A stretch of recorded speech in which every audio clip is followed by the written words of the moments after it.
તો વિદ્યાર્થી મિત્રો, આજે આપણે જોઈશું કે બીકોઝ અને ધેરફોર. બીકોઝ એટલે શું થાય એનું ગુજરાતી? કારણ કે. કંઈક કારણ બતાવવા માટે આપણે બીકોઝ નો ઉપયોગ કરવાનો, બરોબર?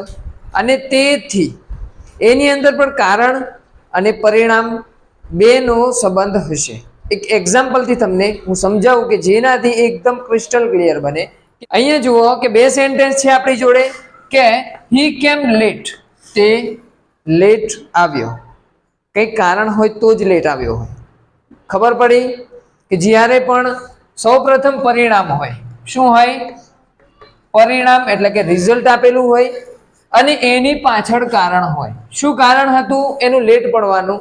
તો કે હી મિસ્ડ ધ બસ, તે બસ ચૂકી ગયો. બસ છૂટી ગઈ, બસ નીકળી ગઈ, તો હી મિસ્ડ ધ બસ. કયું કારણ હતું? કારણ આ છે.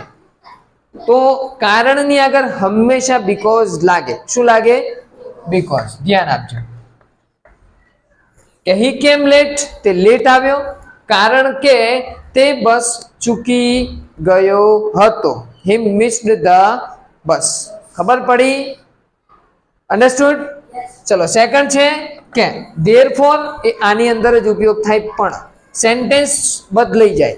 એટલે કે પ્રથમ કારણ આપેલું હોય, એનો ગુજરાતી મીનિંગ ખબર પડે તો તમને એનો સેન્સ ખબર પડે કે હી મિસ્ડ ધ બસ, તે બસ ચૂકી ગયો, તે બસ ચૂકી ગયો, તેથી તે લેટ આવ્યો, તેથી તે લેટ આવ્યો.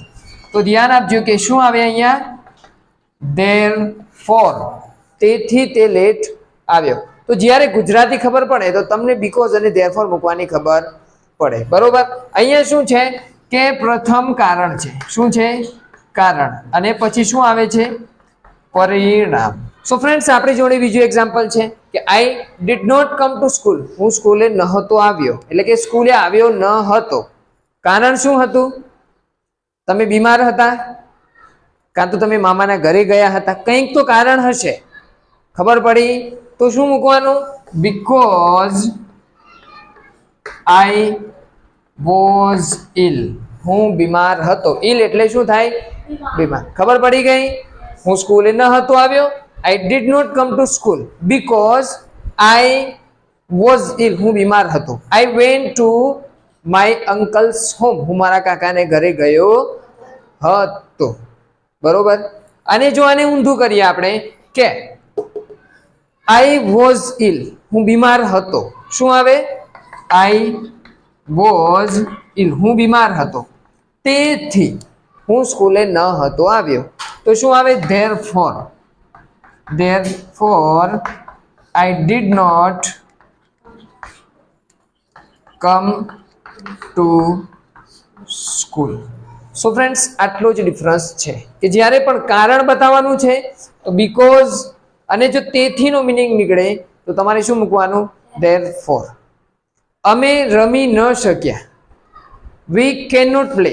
વી can not play because it was raining heavily. કારણ કે ભારે વરસાદ પડતો હતો.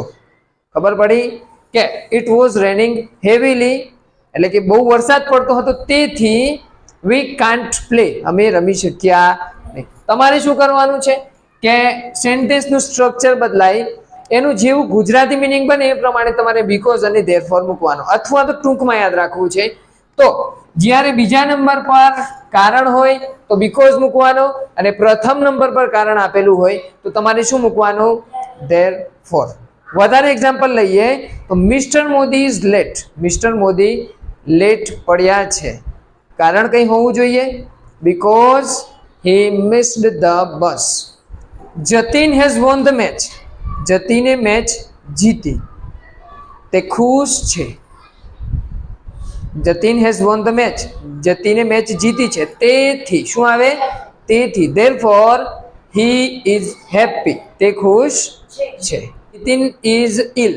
નીતિન બીમાર છે, તેથી નીતિન બીમાર છે, તેથી તેણે આરામ કરવો જોઈએ. તો હી શુડ ટેક રેસ્ટ.